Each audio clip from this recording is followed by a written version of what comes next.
Bueno, muchas gracias. Bueno, primero comienzo presentándome. Mi nombre es Pedro Sacone. Yo soy integrante de la Cátedra de Derecho Constitucional y Administrativo de acá de la Universidad Nacional de Córdoba, de la Facultad de Ciencias Económicas. Bueno, y la temática que nos ha tocado hoy comenzar a desarrollar es la distribución de las competencias entre el Estado federal y las provincias en materia económica y financiera. Les voy a compartir un PowerPoint para que lo vamos viendo mientras voy desarrollando la clase.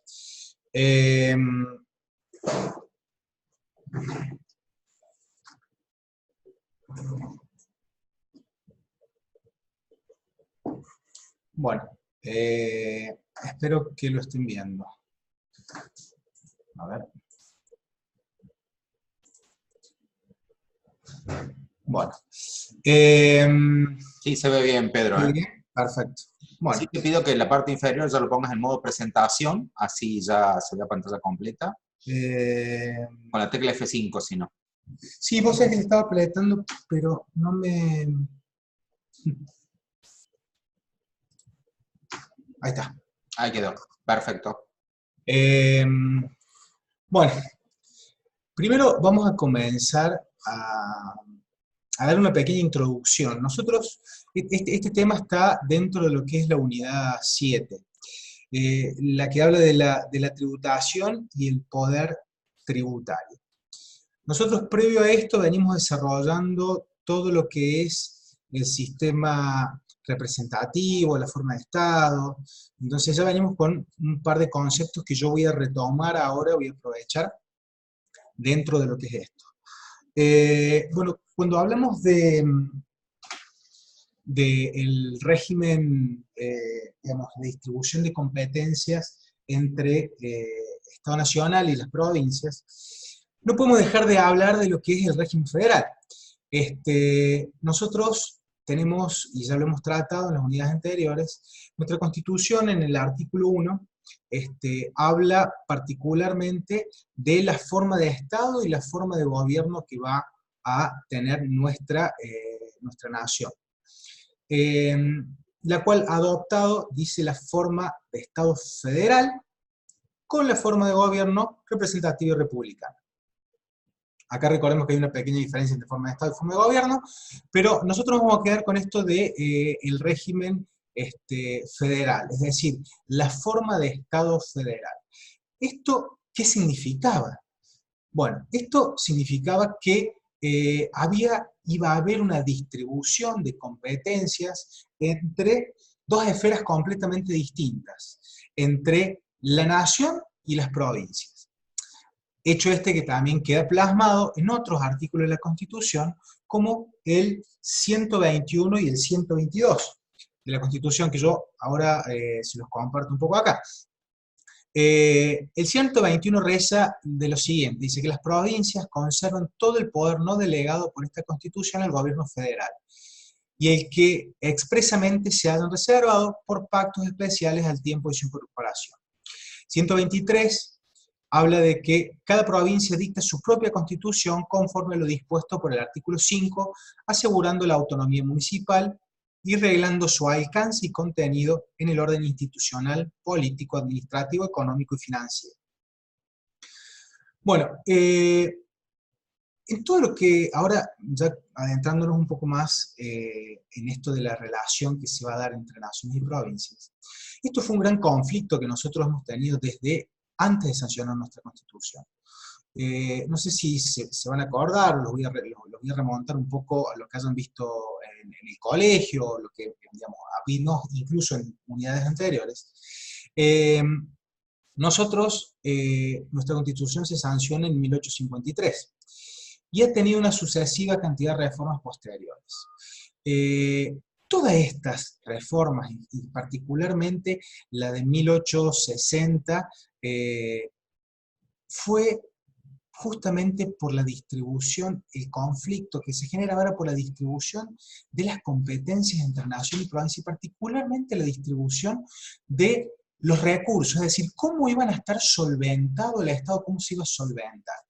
Hecho que no fue menor. Recuerden que en 1860 recién Buenos Aires se incorpora a la República Argentina a través de la reforma de 1860, y el conflicto estaba justamente por los famosos derechos portuarios. Bueno, esto es un poco lo que vamos a ir desarrollando nosotros. Esta es la estructura que queremos nosotros fijar, que tiene nuestra Constitución, una estructura financiera y económica que queda plasmado en todo el texto normativo de nuestra Constitución.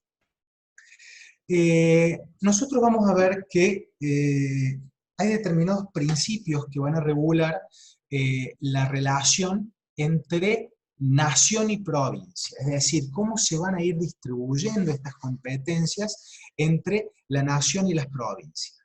Este sistema de, digamos, distribución de competencias plantea distintas formas, distintos tipos de relación entre el Estado Nacional y las provincias. La primera va a hablar de lo que es la relación de subordinación del Estado Nacional respecto a los Estados locales, y que esto queda plasmado en lo que es el artículo 5 y el 31. Recordemos que el artículo 5 de la Constitución es donde se le reconoce la autonomía a las provincias, es decir, se reconoce la preexistencia de estas provincias, pero respetando un par de cosas, dice el artículo. Primero, de forma representativa y republicana. Luego, el régimen de justicia, el régimen municipal y de educación. Acá vemos que hay una subordinación de lo que dice nación respecto a las provincias. Y el artículo 31, cuando habla de lo que es supremacía constitucional, en donde establece, digamos, conjugando el 31 y el 75, el inciso 22, 23 de la Constitución, establece la jerarquía de las normas, en donde le da preeminencia e importancia a las normas federales sobre las provinciales.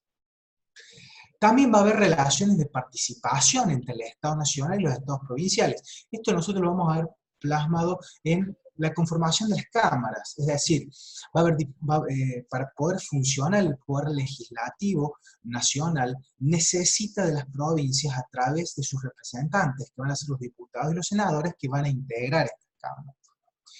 Y luego vamos a tener relaciones de coordinación que hacen a la distribución de competencias en forma exclusivas, delegadas, reservadas y concurrentes entre la nación y las provincias. Esto de la estructura económica y financiera de nuestra Constitución, cómo se relacionan el Estado Nacional y los Estados provinciales, hace a los efectos de cómo se va a sostener el gobierno y respecto a los recursos necesarios a los fines de que el Estado funcione. Bueno, recién como les mencionaba, nuestra Constitución tiene toda una estructura financiera plasmada en todo el texto normativo. Es así que, como por ejemplo, nosotros vamos a mencionar a algunos para que veamos que nuestra Constitución no solo hace una distribución política, ¿sí? O otorgamiento de derechos, sino que también tiene una estructura normativa relacionada a los recursos y a la cuestión financiera y económica. Es así que nosotros, como les decía, vamos a mencionar un par de artículos. Esto ya comienza desde el preámbulo. El preámbulo de nuestra Constitución habla y señala particularmente dentro de sus objetivos, tantos objetivos, de los 6 objetivos que tiene el preámbulo, habla de promover el bienestar general y asegurar los beneficios de la libertad. Luego el artículo 4, el que hace referencia a cómo va a estar conformado el tesoro de la nación, en el cual manifiesta que el tesoro va a estar formado por los derechos de importación y exportación, el producto de las ventas de locación de las tierras de propiedad nacional, la renta de los correos, las contribuciones equitativas y proporcionalmente, la población interponga, que la población le imponga el Congreso de la Nación. Asimismo, el artículo 9, que establece que no va a haber aduanas interiores, ¿sí? El 11, el 10 y el 11 y el 12, que hace referencia a la libertad de circulación de los bienes y servicios por el interior de la República. El artículo 14, en el cual manifiesta que todos los habitantes de la nación van a gozar de los siguientes derechos conforme las leyes van a reglamentar su ejercicio. Dice, en una de sus partes, de trabajar y ejercer toda industria lícita, de navegar, comerciar, permanecer y salir del territorio, de usar y disponer de su propiedad, de asociarse con fines útiles, enseñar y aprender. Luego el artículo 16 de la Constitución, que hace referencia a la igualdad, y particularmente menciona, dice que la igualdad es la base de los impuestos y de las cargas públicas. Hecho que ya vamos a desarrollar en breve.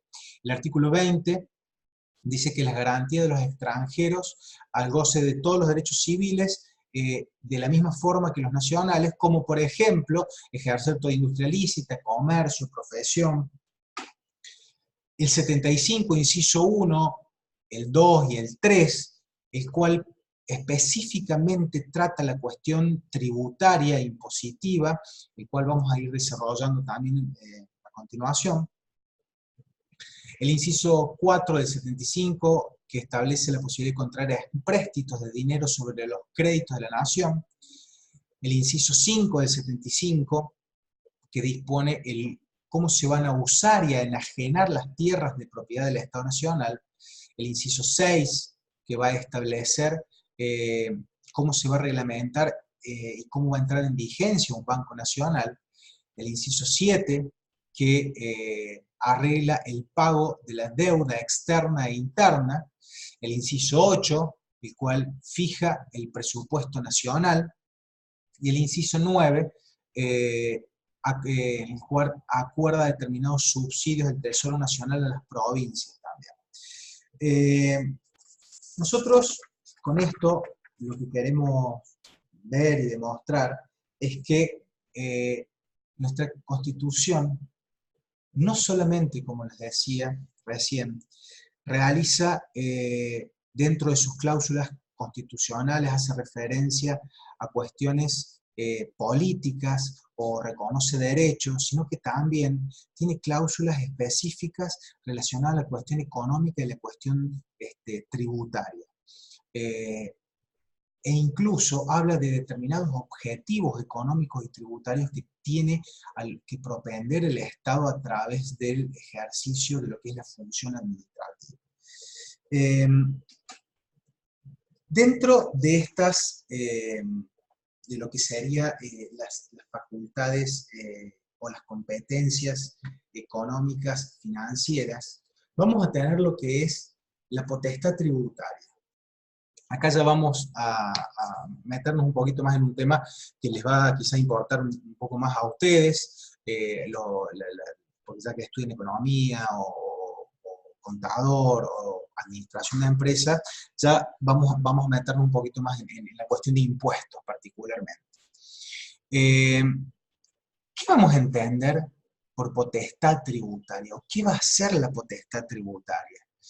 Bueno, la potestad tributaria es la facultad que va a tener el Estado para crear, modificar unilateralmente un impuesto o un tributo. Y acá, antes de seguir avanzando, nosotros tenemos que diferenciar primero qué es un tributo y qué es una tasa. Algo que ustedes quizás van a ver mucho más en la práctica. El impuesto es esta posibilidad que tiene el Estado de exigirnos el pago de una determinada suma sin ningún tipo de contraprestación a cambio. Es decir, ¿no? El Estado, nosotros pagamos impuestos y en forma directa no obtenemos ningún resultado. Indirectamente podemos llegar a tener resultados porque, digamos, esto forma el Tesoro, el Tesoro del Estado Nacional, y el Estado Nacional va a hacer determinadas cosas con el dinero que recauda de nosotros. Pero eso es una cuestión indirecta. Directamente nosotros no tenemos ningún tipo de contraprestación cuando pagamos un impuesto. A diferencia de lo que es la tasa, que la tasa es algo que el Estado nos exige a nosotros, pero en los cuales nosotros tenemos una contraprestación en forma directa por el pago de esa tasa. ¿Qué ejemplos nosotros podemos mencionar de esto? A ver, en cuanto a impuestos, los más comunes, ya vamos a ver IVA, ganancia, ingresos brutos, impuestos de sello, en los cuales nosotros pagamos, pero directamente el Estado no nos da un servicio, no nos presta un servicio por esto.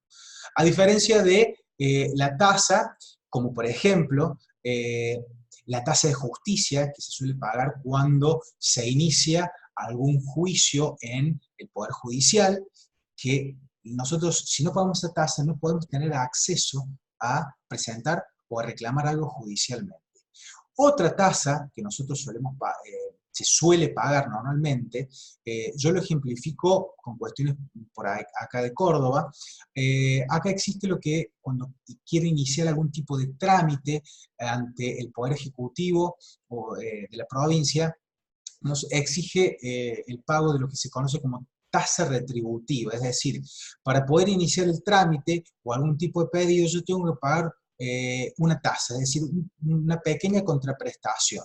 Esto es lo que vamos a conocer como tasa. El Estado me está dando un servicio que yo estoy solicitando específicamente. Tenemos otras tasas, como por ejemplo, la municipal, de lo que se conoce como alumbrado, barrio y limpieza,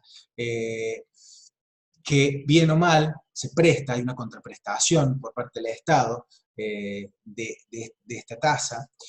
Esta básicamente es la diferencia que va a haber entre impuesto y entre tasa.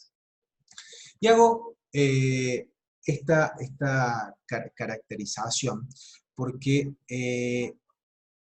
una de las cuestiones que nos va a servir para identificar un impuesto va a ser digamos, dentro de lo que es la potestad tributaria, básicamente, va a ser esta supremacía que tiene el Estado respecto al administrado en el cual se encuentra un estado de sujeción. Es decir, el Estado está en un plano superior frente al individuo, el cual se va a ubicar en un plano inferior, es decir, hay un mayor poder por parte del Estado respecto del individuo. Esta es una de las características que tiene la potestad tributaria.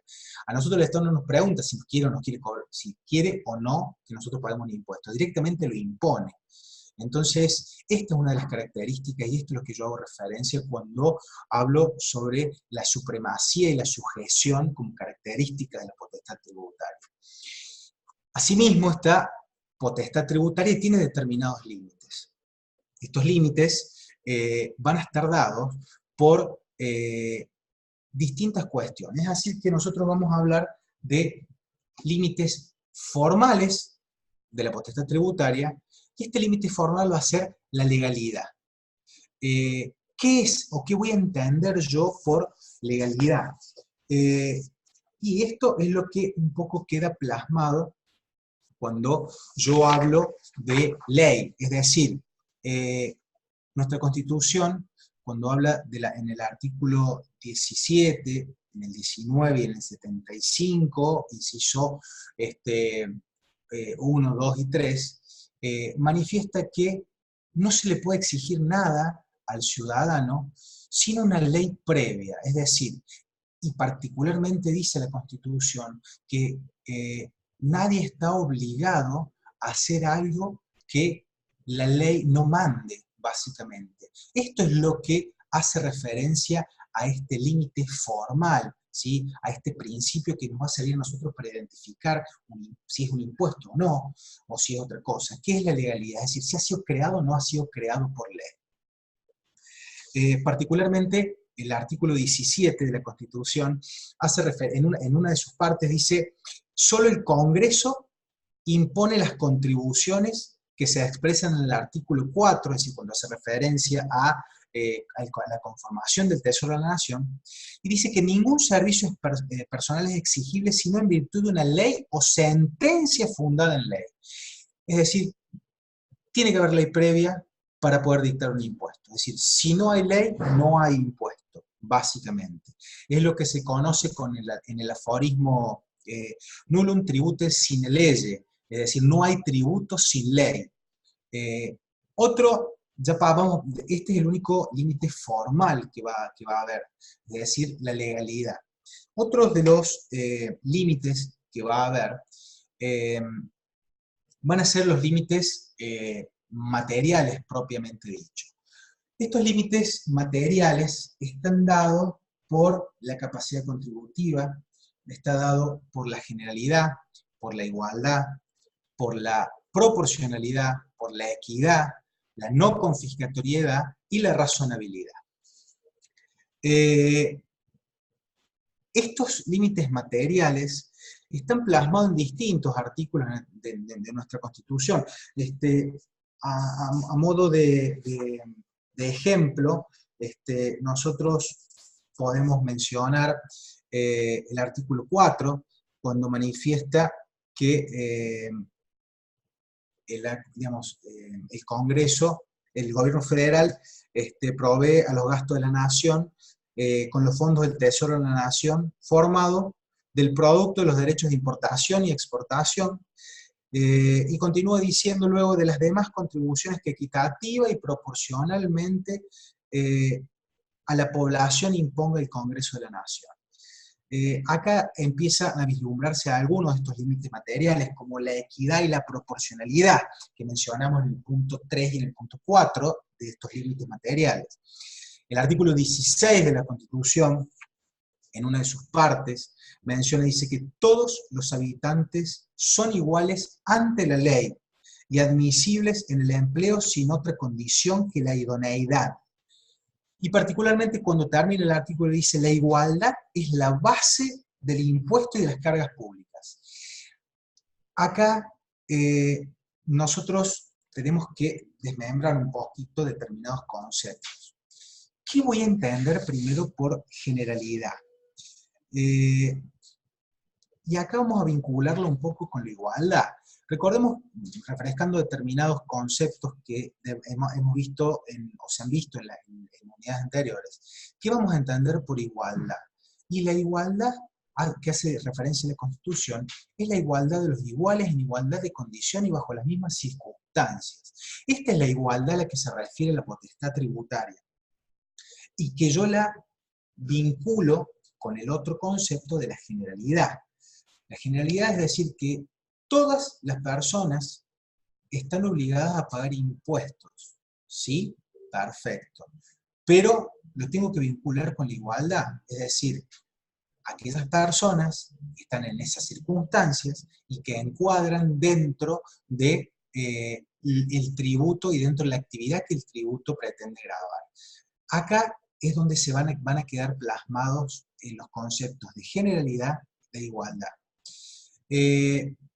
Y aprovecho a mencionar otro de los límites que mencionamos en el apartado 1 de los límites materiales, que es la capacidad contributiva. ¿Qué es la capacidad contributiva? Y la capacidad contributiva es la aptitud patrimonial del sujeto para cumplir con la obligación tributaria. Es decir, es la posibilidad que tiene, de acuerdo a su patrimonio, de afrontar el pago del impuesto. Otra de los límites materiales es la irretroactividad, que no la menciono yo acá, pero quiero que ustedes también la tengan muy en cuenta. ¿Y qué significa de la irretroactividad? Que no puede cobrarse un impuesto en forma retroactiva. Es decir, sancionada una ley, el impuesto se cobra hacia futuro. No se va a poder cobrar hacia atrás.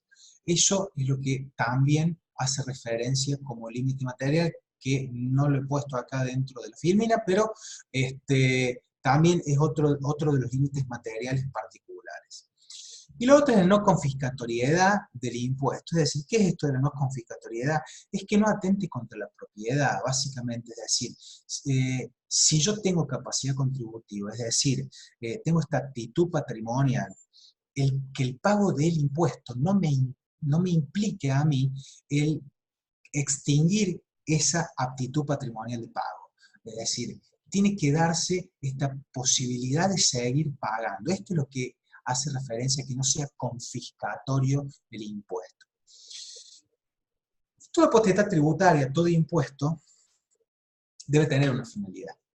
Y la finalidad que hace referencia la Constitución es que no solamente tiene que ser una finalidad recaudatoria, es decir, para fondear al Estado, sino que tiene que también tener otra finalidad esta potestad tributaria, que puede variar, quizás puede ser fomentar determinada actividad o determinada zona, pero no tiene que ser exclusivamente una cuestión recaudatoria.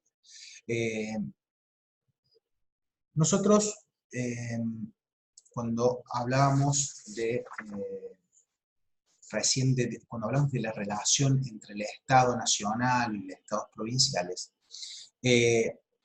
hablamos de cómo va a ser la distribución de competencias entre nación y provincia, y particularmente cuando hablábamos de las relaciones de coordinación, mencionábamos que iba a haber determinadas competencias que iban a ser exclusivas de nación, otras exclusivas de provincias, otras concurrentes y otras delegadas. Esto nosotros lo vamos a ver plasmado cuando hacemos referencia a la distribución de impuestos, es decir, ¿quién va a tener facultad para imponer impuestos o qué tipo de impuestos va a poder imponer una provincia o la nación? Y es así que vamos a hablar de los repartos de potestad tributaria en la Constitución Nacional. Cuando yo hablo de esto directamente, tengo que mencionar los artículos 75, inciso 1, 2 y 3 de la Constitución Nacional, que es básicamente donde ronda el reparto de potestad tributaria en la Constitución. Antes de seguir adelante, yo quiero mencionar una cuestión que es más impositiva, más tributaria, más tributarista, que es cómo está conformado un impuesto, cuál es la estructura del impuesto. Y hago esta mención ahora porque cuando entremos a hablar un poco de la clasificación de determinados impuestos, tenemos que saber cómo es la estructura de esto para identificar qué tipo de impuesto estoy hablando. Nosotros vamos a tener la estructura del impuesto, va a ser el hecho imponible, es decir, aquella actitud que el Estado considera que va a ser pasible de pagar impuestos. Es decir, suponete, si nosotros hablamos del impuesto a las ganancias, vamos a hacer referencia que el hecho imponible va a ser toda actividad que obtenga una ganancia, ¿sí? Y luego vamos a tener dentro de la estructura del impuesto el destinatario legal tributario y el sujeto pasivo. El destinatario legal tributario es aquella persona que dice la ley que debería abonar el impuesto, y el sujeto pasivo es el que efectivamente lo paga. Básicamente, esa es la estructura de un impuesto. Nosotros, cuando hablamos de lo que es el reparto de potestades tributarias en la nación y en la provincia, vamos a hablar de la siguiente distribución. Originariamente, esto, digamos, viene de antaño. Siempre se decía que la nación era la que iba a recaudar determinados impuestos y las provincias otros. Y algunos impuestos eran exclusivos de nación y otros eran exclusivos de provincias, pero que la nación los podía llegar a cobrar en forma excepcional. Esto es lo que se vino aplicando históricamente. Pero esta historia se terminó plasmando en la reforma del 94, en lo que son los artículos 75, inciso 1, 2 y 3, en las cuales hablan de esta estructura tributaria de la Constitución. Y es así que nosotros vamos a hablar primero de una clasificación de impuestos. Impuestos externos e impuestos internos. Los impuestos internos son, a su vez, los puedo clasificar en directos e indirectos.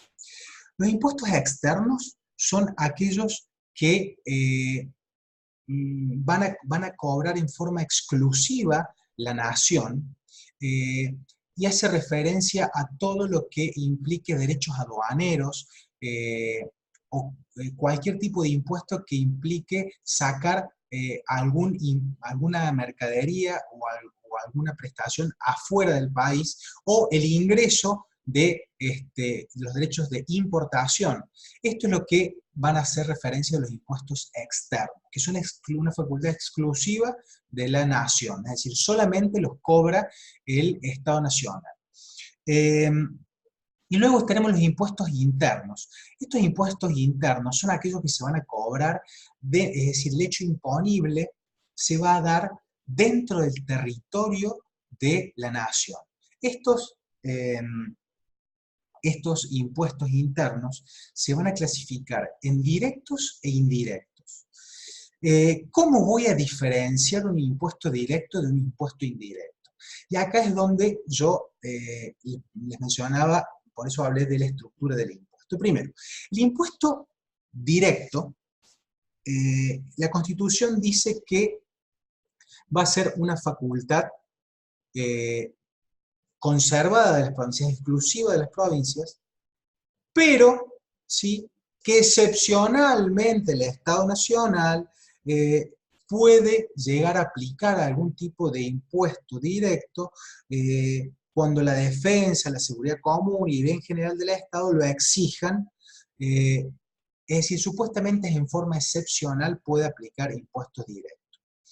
¿Cuándo un impuesto es directo? Es cuando, o cómo yo lo voy a identificar. Primero, cuando el impuesto va a gravar exteriorización de capacidad contributiva en forma inmediata. Es decir, es decir, que lo primero que va a gravar el impuesto es si una persona tiene un patrimonio determinado, eso va a generar el hecho de que tenga que pagar un determinado impuesto. Otra de las particularidades que tiene el impuesto directo es que no es trasladable. Es decir, acá el destinatario legal tributario del hecho imponible va a ser el mismo persona que lo va a pagar. Es decir, va a ser el sujeto pasivo también del tributo. Acá la persona que encuadra dentro del hecho imponible no solamente es el destinatario legal tributario, sino que además va a ser el sujeto pasivo, es decir, quién lo va a pagar. ¿Y qué más va a grabar? Y va a grabar cierta permanencia dentro de la capacidad contributiva, es decir, va a grabar determinada permanencia en esa capacidad contributiva. ¿Qué tipo de ejemplo nosotros, para que identifiquemos cuando estamos en presencia de un impuesto directo? Impuesto a las ganancias. El impuesto a la ganancia, ¿qué grava? Aquel que obtiene una ganancia, es decir, una manifestación inmediata de capacidad contributiva. ¿Y quién lo va a pagar? El que obtiene la ganancia, así dice la ley. Y no va a poder trasladarlo a otra persona. Entonces va a coincidir el destinatario legal tributario con el sujeto pasivo. Ahora, hablamos también de que los impuestos internos puedo clasificarlos en indirectos también. ¿Cuándo un impuesto es indirecto?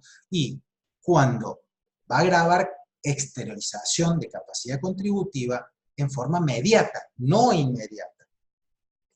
Acá el hecho que se va a gravar es un hecho accidental. no una permanencia como el impuesto directo. Acá el hecho que se graba un hecho accidental, es decir, una exteriorización accidental de capacidad contributiva. Por eso hablamos de capacidad contributiva en forma mediata, no inmediata. Y a su vez, otra de las particularidades es que el impuesto indirecto es esencialmente trasladable. Yo lo puedo trasladar a otro sujeto que va a ser el que lo va a pagar. ¿Qué ejemplo tenemos nosotros? El IVA.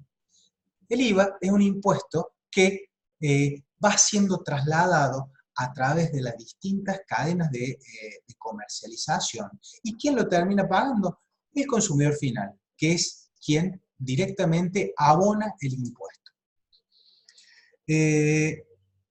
Nosotros, acá cuando nosotros vemos, y recién mencionábamos, la estructura constitucional, decíamos que los impuestos externos son una facultad exclusiva de nación.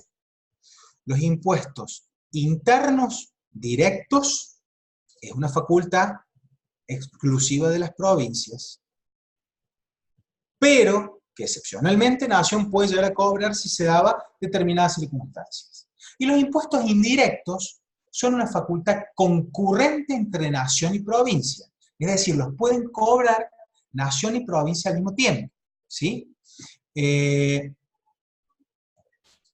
Nosotros cuando vemos esta estructura tributaria y vemos por qué se distribuyen las competencias tributarias de esta forma, vamos a ver que hay muchos impuestos que deberían ser cobrados por las provincias, pero que los cobran la nación.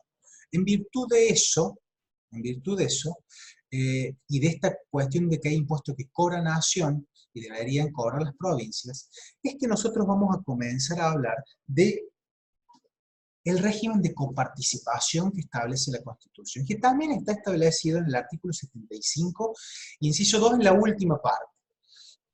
Este sistema de coparticipación federal es un sistema que está previsto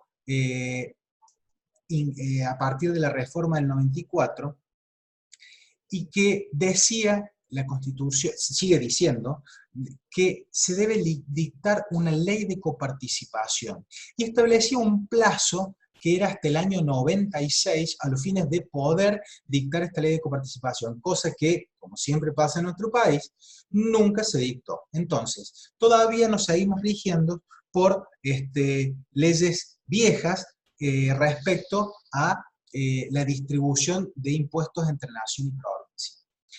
Y ahora les paso a explicar por qué nunca se sancionó, porque es una ley muy compleja sancionar la ley de coparticipación. El artículo 75, inciso 2, habla un poco de esto de la ley de coparticipación. ¿Y por qué es compleja?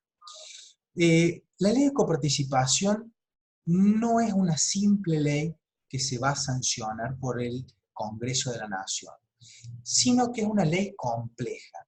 Muchos hablan de que la naturaleza jurídica de esta ley es un contrato. Es por eso que se habla de que tiene alma de contrato y cuerpo de ley.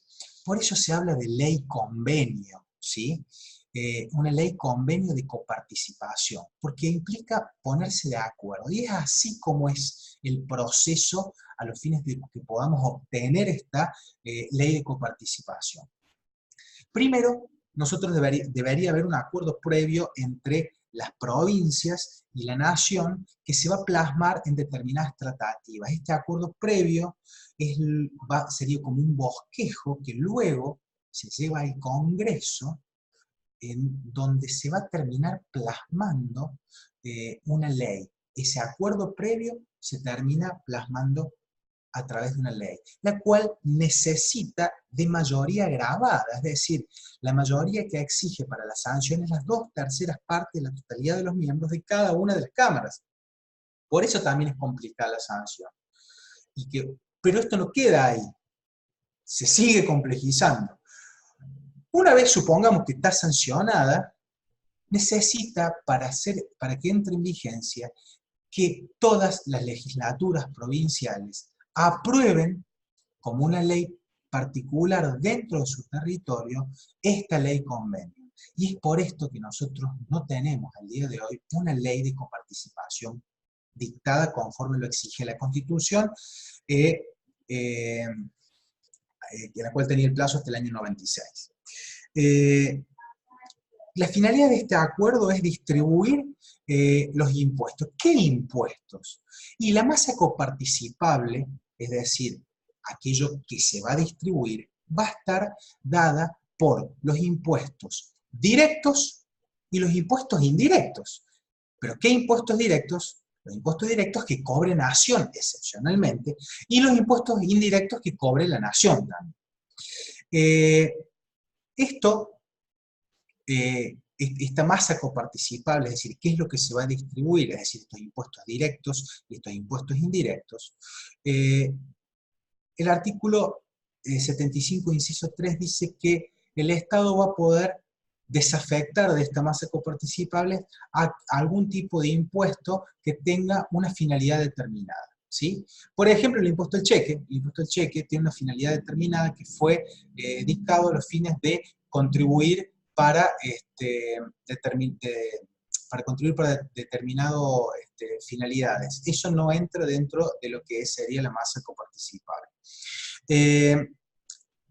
Esta masa coparticipable, lo primero que tengo que evaluar es qué le va a corresponder a las provincias y qué le va a corresponder a la nación. Y es acá donde se hace una primera división de la masa coparticipable. Es decir, y esta primera división va a estar dada de acuerdo a qué actividades o qué recursos preste Nación y qué actividades y qué recursos realicen las provincias. Es por eso que el día de hoy la masa coparticipable, esta primera distribución de masa coparticipable, las provincias tienen mucho más porcentaje. Estamos hablando de que la Nación hoy se está reservando alrededor de un 30% y las provincias un 70%, en el cual se va a distribuir más o menos, número más, número menos, entre nación y provincia. Este primer criterio de división es de acuerdo a qué actividades hace nación y qué actividades hace provincia. Luego, una vez que este porcentaje que se va a dividir entre las provincias, no se va a dividir esta segunda división, no se va a dividir entre todas las provincias de la misma forma. Y es así cuando habla nuestra Constitución, dice cuáles van a ser los criterios de distribución. Lo primero que dice que tienen que ser criterios objetivos de distribución, es decir, por habitante, de acuerdo a qué actividades realicen. Y particularmente habla como criterios de distribución los principios de solidaridad, equidad, automaticidad y funcionalidad. En cuanto hace referencia a los principios de solidaridad y equidad como criterios de distribución entre las provincias, esto hace referencia a que quizás se puede establecer algún tipo de discriminación inversa a fin de favorecer a determinadas localidades en detrimento de otras, como suele pasar, ¿sí? Quizás, por ejemplo, al sur necesitan mayor tipo de incentivos a los fines de que mayores personas se vayan a vivir allá. En virtud de eso, quizás se va a hacer esta discriminación inversa, tal vez.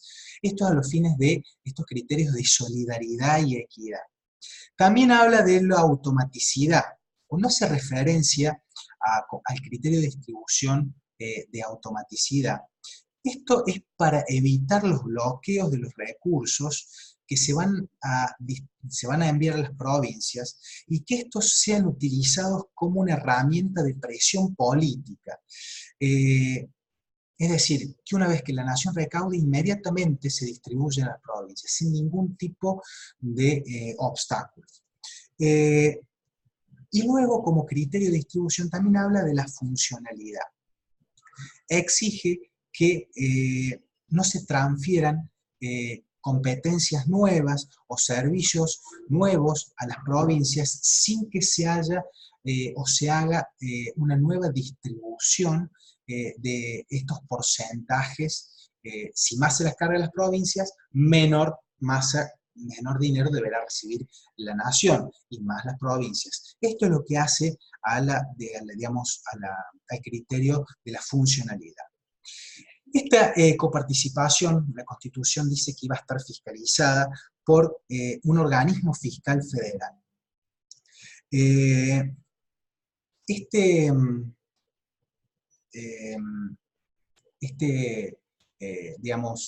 organismo fiscal federal nunca entró en vigencia porque nunca se pudo sancionar esta ley de coparticipación.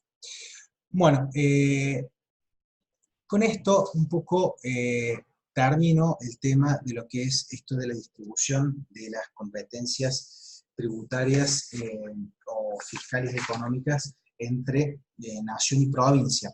Ahora voy a ver si hay algunas preguntas y vamos a ir respondiéndolas de a poco.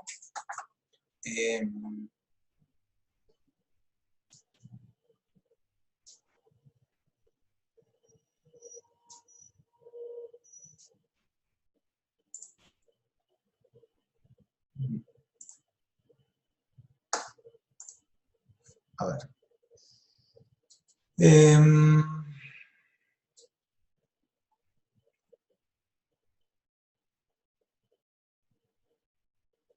Bueno, no veo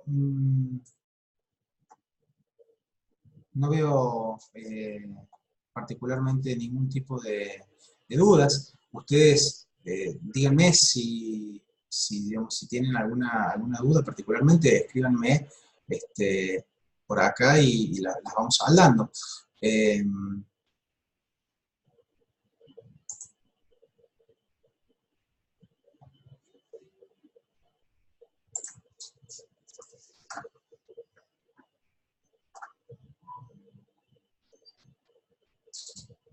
¿Me escuchan, chicos?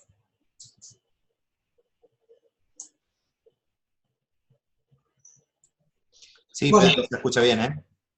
Bueno, veo que no hay ninguna... No hay consultas. No. Bueno, recuerden, chicos, también que esta clase va a quedar grabada y va a estar, hoy la van a poder, para aquellos que no se pueden conectar, o la van a poder ver luego en el aula virtual, y también va a estar disponible por ahí, ¿sí?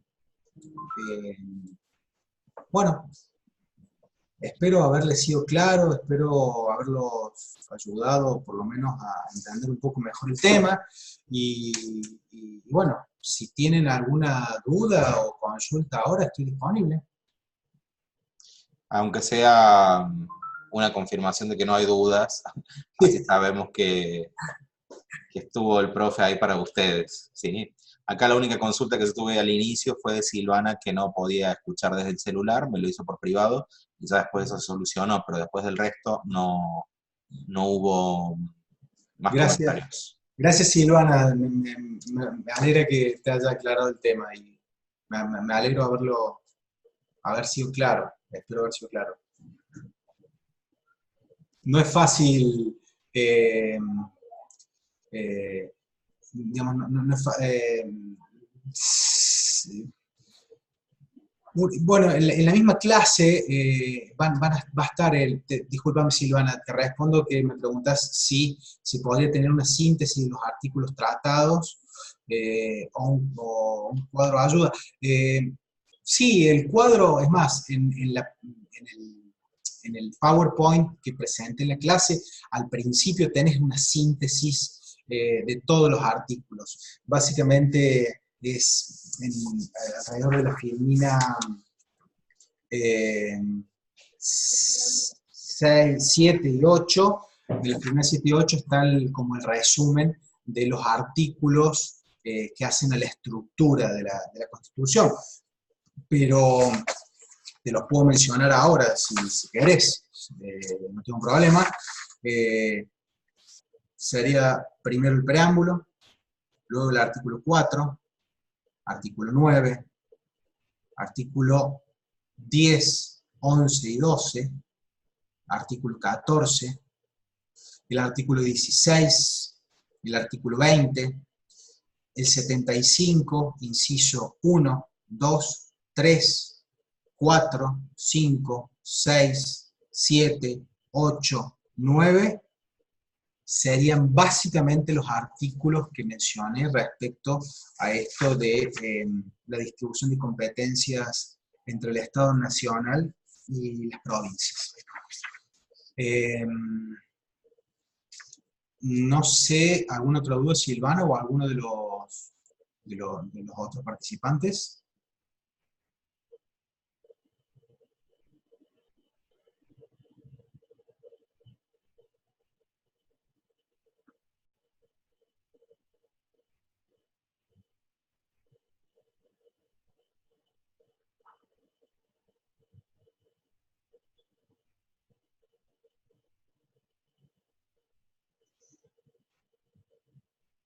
Perdón, Silvana, me decís, ¿qué pasa con la discusión del IVA?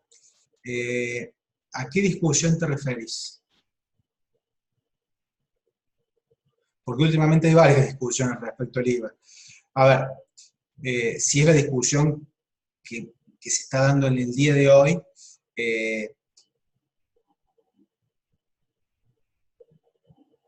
sí, es la que yo te iba a mencionar. Silvana me pone que las provincias reclaman que siga siendo coparticipable, me refiero a la quita del IVA. Sí, digamos, con esto creo que voy a terminar cerrando la clase. Nosotros esto de la cuestión tributaria la vimos hasta en el día de hoy, chicos. Nosotros vamos a ver dentro de estas últimas cuestiones que largó el gobierno, la baja del impuesto al IVA y la suba de ganancias, ¿sí? Que también se está discutiendo, es decir, se subió el mínimo no imponible de ganancias, y las provincias que hicieron salieron a quejarse. Es más, los gobernadores salieron a quejarse y hay acción planteada en la Corte Suprema contra el Estado Nacional.